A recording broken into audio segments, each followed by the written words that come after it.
Hey, how you doing? Thanks for downloading the show. My name is Eric. This is Garden Fork Radio. Thanks for coming back. There's more and more people coming back. That's kind of neat. If this is your first time here, this is me, Eric, the kind of eclectic DIY guy. I mean, whatever comes into my head, I make a video about. And this is the companion podcast, which is even more all over the place.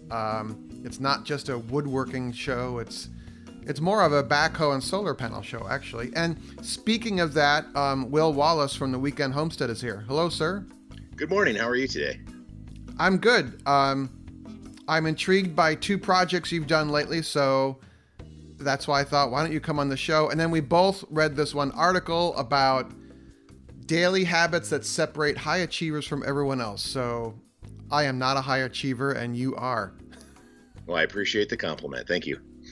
Or at least you like mainline Red Bull or something. You know, you just got to get up in the morning and decide what you want to be that day and then work on it all day long. And if you don't make it, try again the next day. Well, that's the thing. I think, I don't know where I read this, but I read some of these minimalist podcasts and, how to be better at the world and get stuff done. And there's been this movement. I think a lot of these tips and hacks are just kind of recirculated every 10 or 15 years. And this one is don't have a list of to-do things. Have one thing to do and get that one thing done. So it's very similar to you're saying, get up and start. Yeah, I mean, just decide what is the most important thing that you have to do, whether it's someone's relying on you or you're relying on somebody else, or something that you have to do because something else has to happen, or something you want to finish because you started it the previous day. And, just keep working through it and, bring the people in your lives along with you on the journey. And it always works out. Yeah. So I struggle with getting things done. I am easily overwhelmed. My sister was visiting and we went to the grocery store. This might be too much information, but I will share it anyway. But I cook almost every night. We rarely order food for delivery. I just think it's important to cook. And my sister was visiting and we went to the grocery store, and I never know what I'm going to make. I rarely do. And I just kind of look around and go, oh, maybe I could do this or that. And I kind of started to, I wouldn't call it a moment of anxiety, but I would just say I couldn't make a decision, and my sister didn't know quite what to do. And she's like, well, why can't you just make a decision? And I'm like, because I can't. I'm just having a meltdown in the grocery store. You don't want to make the wrong decision. Right. So I don't know why I went on this tear. But then there are these people that you read about in the magazines and on the blogs and these life hacker kind of sites about how they get everything done. And I think more of us are a hot mess than we are these super efficient people. I know you say that I can get a lot of things done and I'm pretty organized, but in all reality, behind the curtain, you're exactly right. Everybody is a hot mess. I mean, I have things that are going very well. I have things that are not going very well.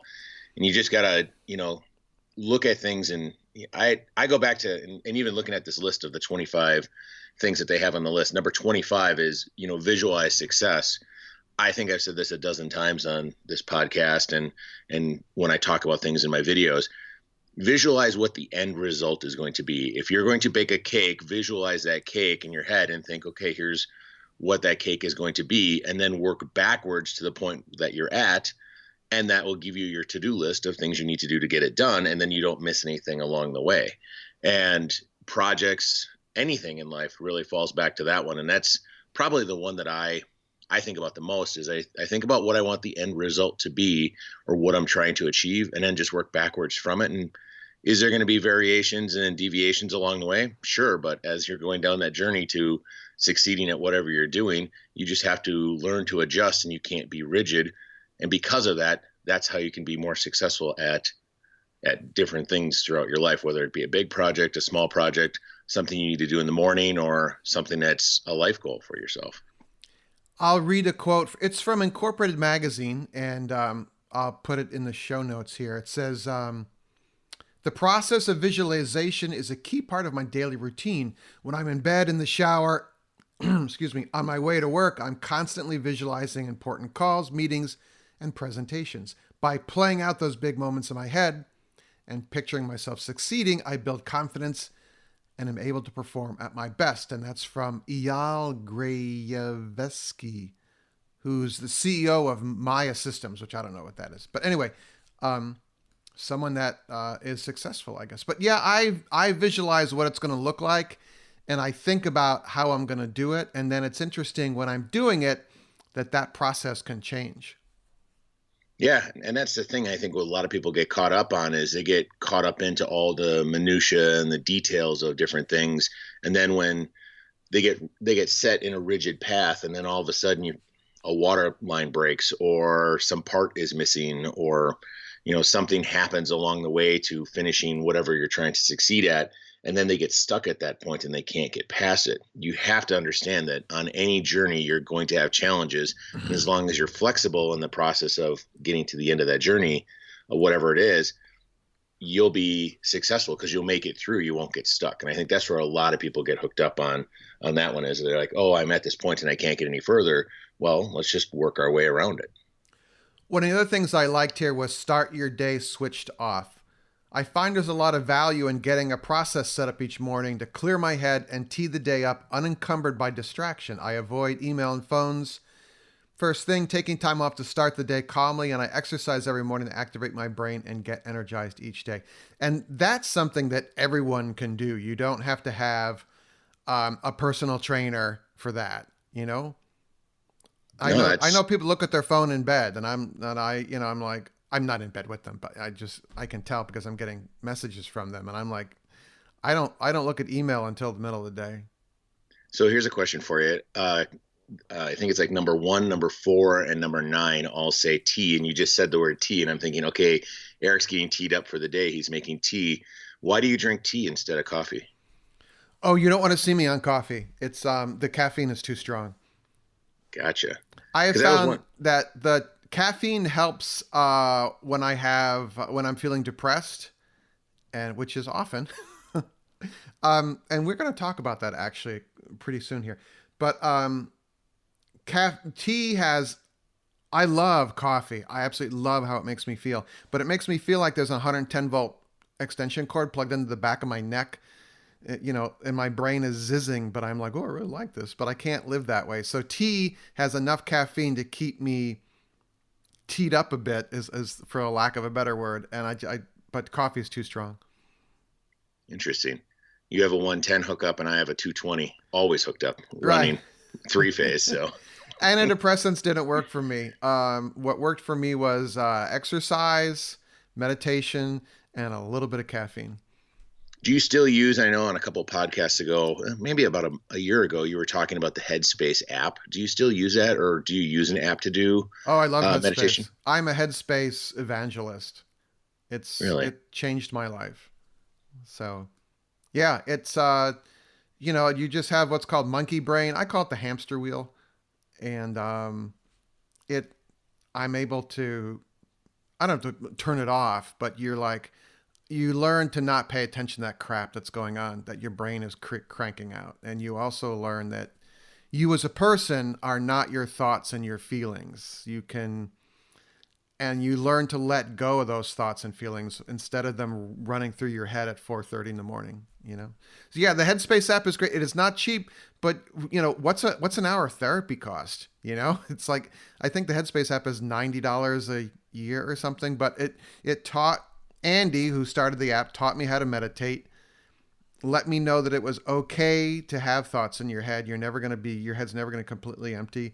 And now they have a whole section on sleep. And I have a friend who can't sleep at night, and I'm trying to get him to use the app, but he thinks it's too like hippie woo, and I'm like, no, it's not. It's just, So that was a long answer, but there you go. I'm curious. The article is the 25 simple habits that separate the successful achievers from everyone else. I'm curious if we posted this, what everybody else's comments would be on which ones they liked. I mean, I said I like number 25, and you were talking about number 4 and number 9. I'm curious what everybody else's feedback would be on this. Well, let's put this on the Facebook group. I'll post it in our show notes here, and you can all email us radio@gardenfork.tv about that. If I was more organized, I would have posted this ahead of time before we did the show. But my other thing is, okay, two thoughts here. I have worked with very wealthy people and very famous people in my life, and they are just as much train wrecks as everybody else.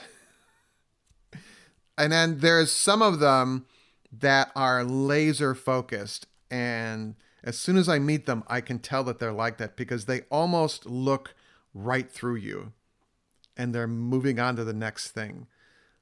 It's very interesting to see that. But I think articles like this are filling space in a magazine or a website, and they get it's called a listicle. It has, 5 ways to be better at this or whatever, and they trend very well. They get shared a lot. I shared it with Will, and I was like, hey, let's do this. So, and not, we're not everyone can do these 25 things. And some of them are really like obvious, like get outdoors for physical activity. So we're reading them, but you in your car or you're on your exercise bike, don't feel like you have to do all these 25. Figure out what works for you and share that with us at radio@gardenfork.tv. I'll have to say, I'm glad we picked this article and not the 10 things you need to do to get in the perfect body for the Christmas season. Because, I was working on that one, but I'm glad we picked this one instead. Well, Rebecca, our dietitian, kind of gave us hints about what to do about that, I was interested because I posted that piece about the drinking soda in the Garden Fork discussion group. And I thought, I was just trying to do it a little as a joke, because it's my bad habit. I have a bad habit. I just throughout the day, I'll grab a can of Coke or, a Sprite or some type of carbonated beverage, and I just drink it. That's of any of my bad habits, that's the one I have a really hard time breaking. And a lot of people had some good suggestions on them, and I've tried a couple of them this week, and it just isn't the same. I don't know what it is. It's just maybe the rhythm or the habit, but when you're around that kind of stuff all the time, it's just really easy to pick it up and go. So I appreciate everybody's feedback on that, but it's a habit I think I'm gonna have a hard time breaking. Yeah. Like I try not to eat a lot of sugar, and part of that is I just don't keep cookies and snacks and stuff in the house. So, but yeah, so anyway, Rebecca is the Garden Fork dietitian. She was on the show last week or the week before. Very interesting about eating better and really simple ways to eat better. So do you have a Instant Pot recipe for rice and beans? Because the ones I'm finding I'm underwhelmed by. So I'm curious if you all have something. I'm going to hear from, I know we're going to hear from Kevin, who is the quiet force behind Garden Fork Radio. I always get a follow-up email from him about all sorts of interesting stuff. So, hey, real quick here. I was wondering if you wanted to join the Garden Fork email list. It's Maura Eric. I don't know if you want that or not. But the best way to do that, if you go to the gardenfork.tv site, there are signups all over the place. There should be one on every page. Also, in the show notes for this show, if you're listening to it in the iTunes app or one of the other podcast apps, to click on the little text thumbnail of the show, and the notes will pop up, and there's a link in there. Or just go to gardenfork.tv, and there should be a sign up there. All right? Thank you. I wanted to jump ahead because on Facebook, on your Weekend Homestead Facebook feed and Instagram feed, you posted that you were digging a trench. Was it around a driveway or a building? Both, actually. I have a garage that was built into a hill, oddly enough, where they did the concrete block around the outside, and then the earth was up against the building. I've seen and then that, they put a roof on top of it, and I've always had water in that building. Always. It's always there, and I'm like, okay, we need to fix this. And in the process, it's interesting, but we found out that the building had actually the concrete block was never attached to the slab. So the earth pushed the block across the slab in some spots 6 inches into the building over the years. And when we dug it out, and it was a lot of hand digging. I think myself and three other guys hand dug for 2 days with 5-gallon buckets, getting the dirt out of there because you couldn't get equipment in there. And we found out that the reason why the water was getting in is the earth had filled up along the building and then pushed the building over. So then water was getting underneath the block. So we needed to fix that. So that's what that project was. And you know what's pushing that is the water freezing in the winter. Yep. Because water expands when it freezes, and it is very powerful. I had to replace the front wall of my little house upstate. The wall just blew in. You know, it just literally pushed into the basement with cinder block tumbling, and it was like that for years, with water running in the front. And that was a lot of work. So I actually have a real fascination with hydrology and drainage, and I have a video about French drains, but I was always curious why it's called a French drain. And I can't really find any, even like Wikipedia doesn't have much of a background story on that, you know? Yeah. I mean, really what you're offering water is the path of least resistance because it'll Yes. take whatever path you have out there. So the idea of a French drain, I don't know the origins of it. I mean, probably somewhere in France or something, but the Garden Fork historian will tell us that. But the idea is basically having an area where water can seep into a place and then it has an easy path to get out of that place. And that's what we did. We dug down 18 inches along the building and then about 18 inches out and made a cavity below the slab all the way around, put some pea gravel in, and then put fabric. Most important, you have to put a fabric in there to keep all the little particulates out of it, and then put the tube in with another piece of fabric over the top of that, and then just pitched it the right way all the way around the building. And then we went all the way along the side of the driveway because it always flooded along the driveway also. So I wanted to give kind of a little ditch to get the water out of there. And the hope is that it dries out that space because that garage is eventually going to be my shop because I've committed, and I'll have it in the ether here or in Garden Fork that I've committed to building a new garage for my wife next year. Ah, So the deal is that I could do some work on the current garage to get the water out of it so I can use it as a shop and a maker space. And then she will get a new 2-car garage in the spring. so let me read from Wikipedia. A French drain is a trench filled with gravel or rock or containing a perforated pipe that redirects surface water and groundwater away from an area. A French drain can have perforated hollow pipes along the bottom to quickly vent water that seeps down through the upper gravel. French drains are primarily used to prevent ground and surface water from penetrating or damaging building foundations, or as an alternative to open ditches or storm sewers for streets and highways. So, yeah, basically it's a trench, and then in the bottom of it you put some gravel because the gravel has airspace around it, and then a drain pipe that has usually holes drilled along the bottom third of the pipe. So there's a trough in there, and that is covered with some sort of filter material. They sell like a sock.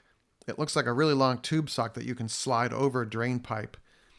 And water seeks the easiest path. So if the water is in dirt and it finds that, oh, there's this open space, it will follow that. And you can, most people try and do it like, I think, a 1/4 inch per foot or so as far as a pitch and make it go somewhere. Or you can put it into a dry well if you're working with a flat area that you can't drain away.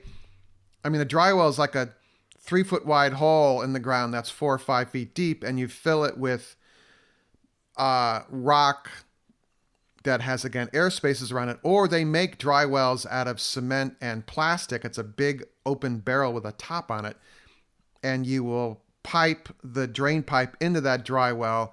The water collects there and slowly percolates into the soil. Interesting item on the dry well. For a person who's considering it, I suggest taking a 5-gallon bucket, filling it with water, digging a hole, and then dumping water into that hole. And what'll happen is you have to see how fast it drains away. If you come back 2 days later and that water is still there, you're probably going to have to put a solid floor in that dry well and put a pump in there because the water doesn't what's called perk test or perk away from the area that the water is in. So if you are having an interest in doing something like this, a simple test would be dig a hole in the ground, dump some water in it and see how long it takes before it drains away. If it takes a long time, you might have to think of some more aggressive things to do, versus if it drains away right away, you could probably get away with the easier route. So when you dug away from the back wall of the cinder block garage wall, did you then put a waterproofing material on the garage, the cinder block wall, before you filled it back in? Yeah, actually, I completely forgot to even take photo or video of that part because we were just kind of cruising along. But have you ever seen the material they use for rubber roofs? Yeah, I have a rubber roof.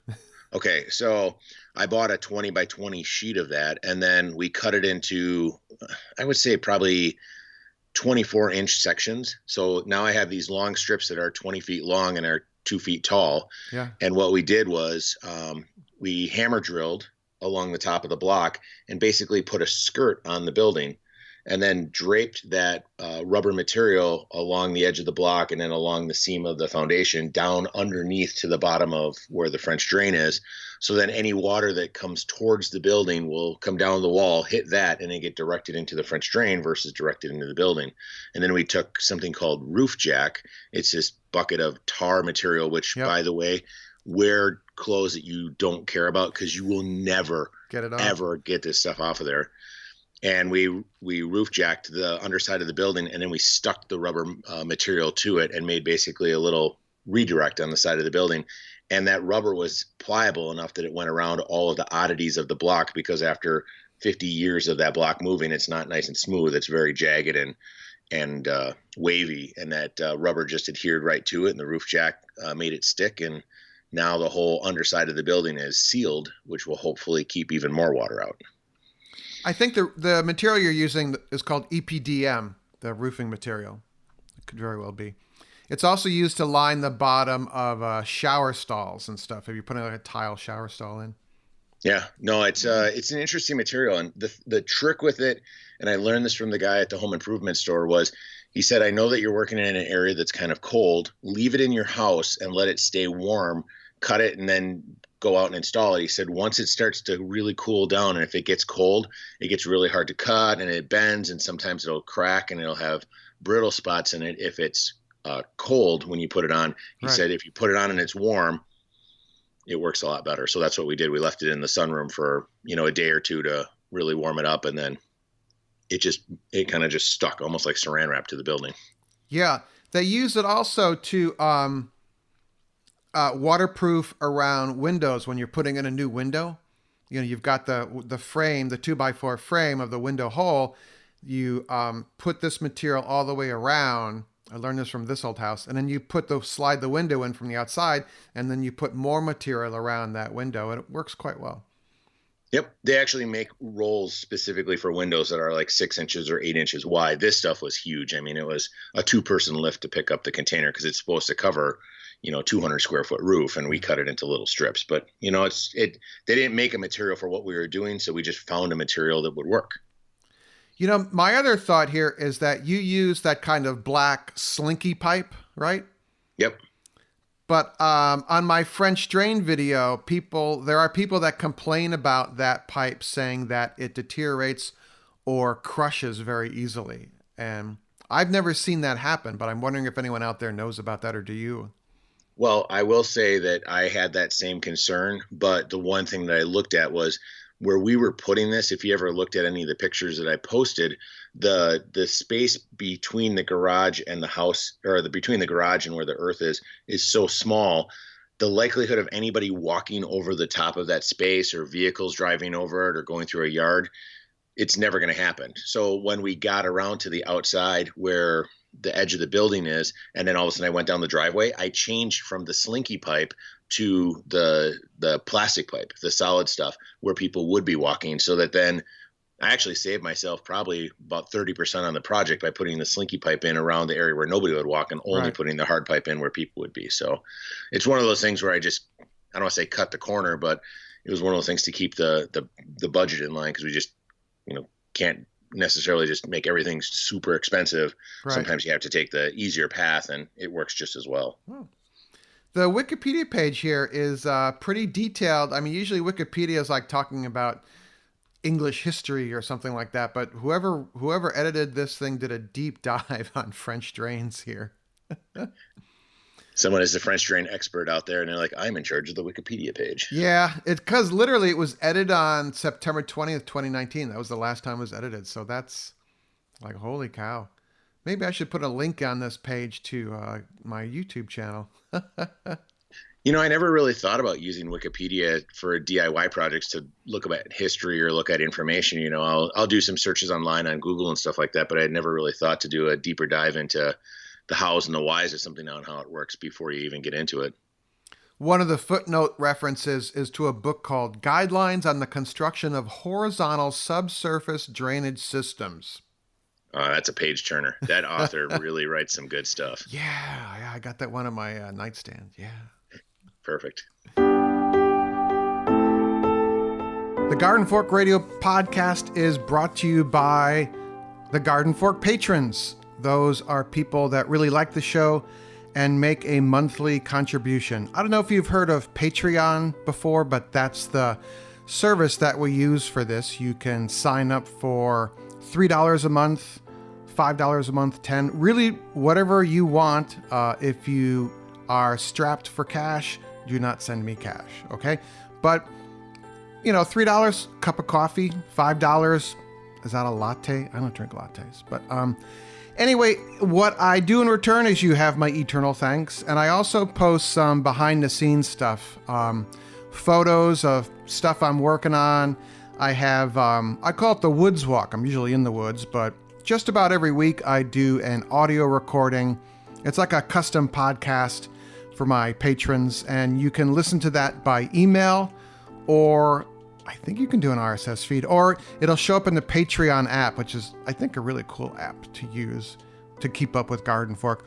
And coming, when I get my actor to set it up, is video. So some exclusive behind-the-scenes video stuff of what I'm working. Like, I worked with my tractor this weekend, and I didn't make a video about it, but the Garden Fork patrons knew about it, So it's that kind of thing. I moved a lot of there was a dead white pine we cut up, and I had to move it, and the tractor worked very well for that. Anyway, information about that is in the show notes to the show here. You can go to patreon.com/gardenfork and check that out. I would appreciate you considering that. All right, back to the show.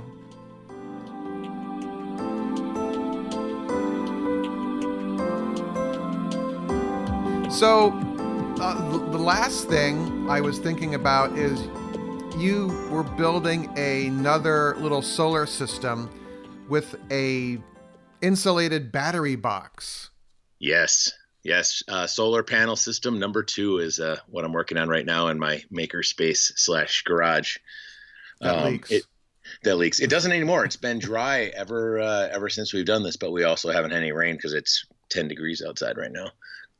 But that's a whole nother topic. Yes. No, so last year I built a box that housed 2 batteries in it, and I used it to run my solar panel system up in my pole barn, where in Wisconsin it gets cold in the wintertime, and batteries, they don't mind the cold, but when it gets 10 degrees outside or 30 below, it gets challenging. So I was trying to think of, how do I make a space where I don't want to heat the whole pole barn, but could I heat a space for the batteries? And what I did was we built an insulated box that had insulated foam 2-inch paneling in it on the bottom, the top, and all the sides, and basically made a miniature Yeti cooler, if you're familiar with that brand of cooler, the super insulated cooler. And then I have sealed batteries that don't off gas that I put inside of that box. Well, now I have those batteries contained in a small space. I'm trying to think, well, how am I going to heat that little space? Because you don't want to put something that has a flame in there, because then you have to deal with fuel and so on. Right. How do you keep the batteries warm? Yep. So I came up with this little trick, and so far it's been working really well for us, which is actually stealing something from Garden Fork. You guys had a video about using a seed starting electric mat. And so I bought one because I was going to start some seeds, and I never started them ever because for whatever reason, I never got to it. And I had it in the garage, so I hooked it up to what's called a kilovolt or kilowatt, which is this little meter that reads how much power something's using. Because when you have something in solar, you always need to make sure you know how much power is being used and what the draw is, because you don't want to overuse your system. So I plugged in the seed starting mat and I let it run for a couple days to see what the test results would be of how much power it used. And it didn't use very much power. So then I took an idea from another Garden Fork post that you guys had about thermatic switches, which is an electric switch that only turns on when the temperature falls below a certain temperature. Yep. And I put the seed starting mat and that together and put it inside of the box. And then I put it out on my driveway for a week in January in Wisconsin. And I put a little thermometer in there that read the high temperature and the low temperature inside and out. And what it did over that week was it was 10, 20, 30 below outside, but the average temperature inside the box over that week was 30 degrees. Oh, great. Well, now I have a super insulated, heated space, and I looked at the power usage and it was less than a 10-watt light bulb.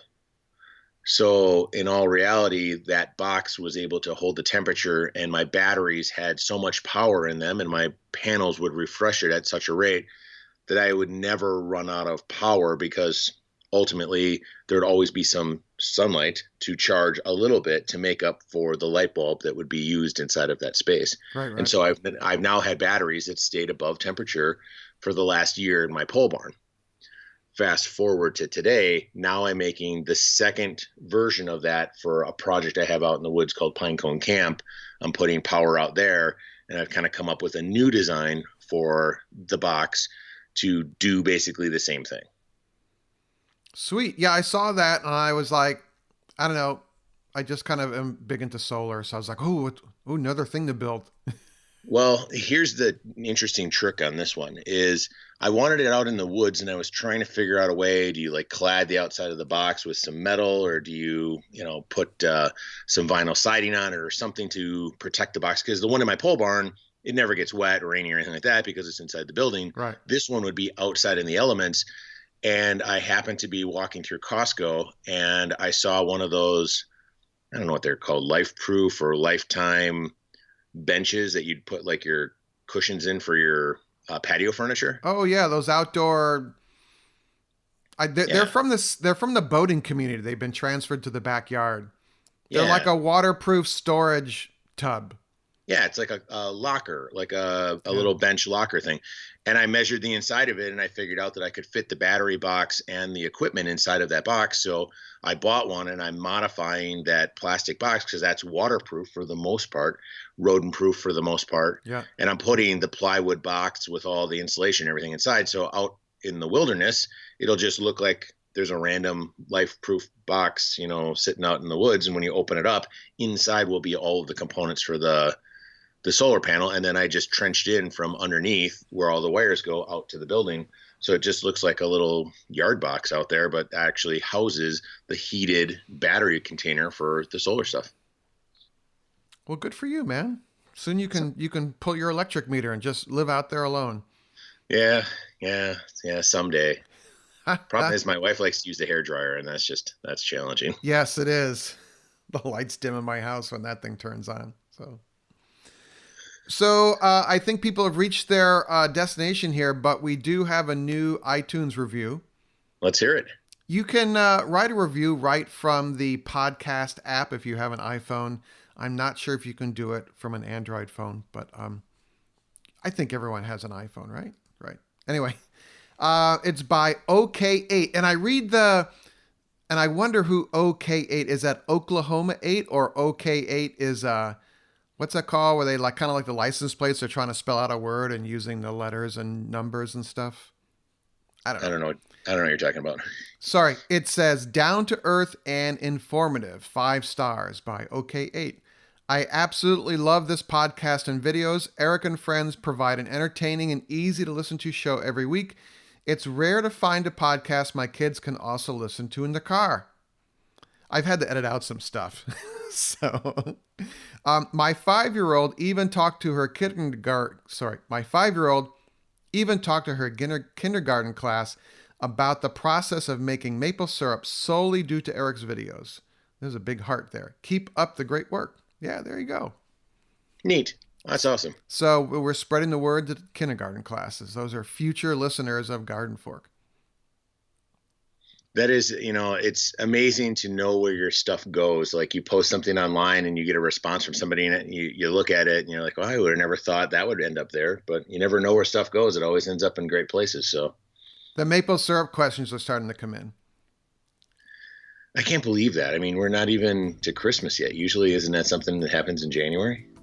Right. But I mean, I'm even thinking about it like I want to fine tune my reverse osmosis system, so I'm going to email the guy that wrote the how-to about it, and I'm going to ask him questions in November. I'd be interested to see how that works and how that system, if it really cuts down on the amount of time you spend, because you can spend a lot of time boiling down maple syrup outside, and people get into it and they get, oh, I got 700 gallons of sap. I'm like, okay, but you know how much boiling that is that you have to do? So hopefully that system, knocks that down a little bit and makes it easier for folks. Oh, I hope it will. It costs a couple of dollars there. All right. So there you go. radio@gardenfork.tv. Search for us on Facebook. There'll be all the links for my world and Will's world in the show notes here. And go out and do cool stuff. All right? Thank you. Garden Fork Radio's executive producer is Jimmy Goots. You can find more information about Jimmy and the custom hollow books he makes at hollowbooks.com. Our theme music is used under license from uniquetracks.com. Other music used in the show is used under license from audioblocks.com.